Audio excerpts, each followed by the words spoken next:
Floyd "Money" Mayweather tops your list of the 100 highest earning athletes in the world. How did Money get to the top of your list? Mayweather fought twice over the last 12 months, and every time Mayweather fight, it's a big payday.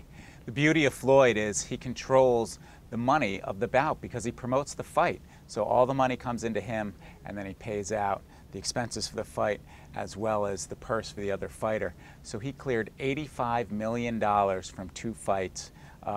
He's the champ.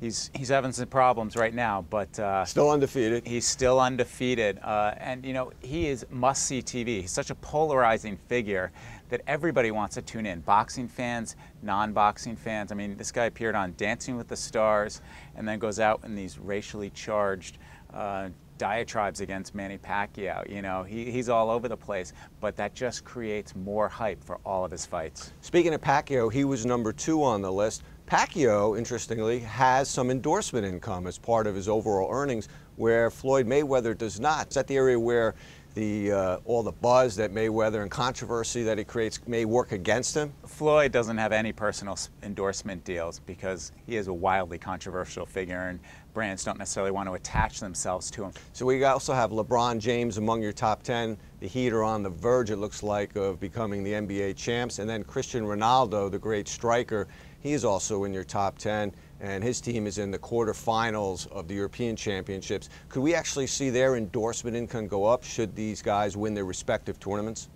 We could see both guys soar near the top of the list because they are such wildly popular figures. And more importantly, they play global sports. I mean, that's the big difference between the soccer and basketball guys versus the baseball and NFL guys.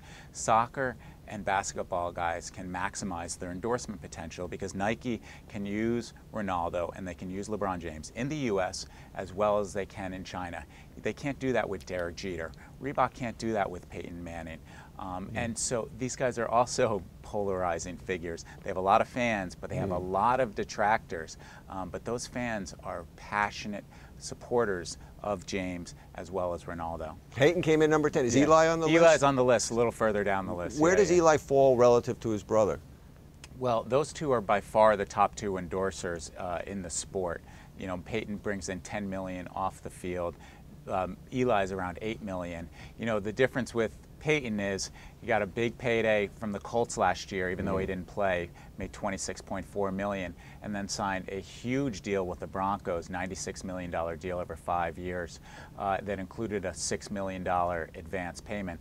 And that's where the NFL guys really do well, and it differentiates them from, say, a baseball players. They get these huge upfront signing bonuses, which is part of the reason why you see so many NFL guys on the list.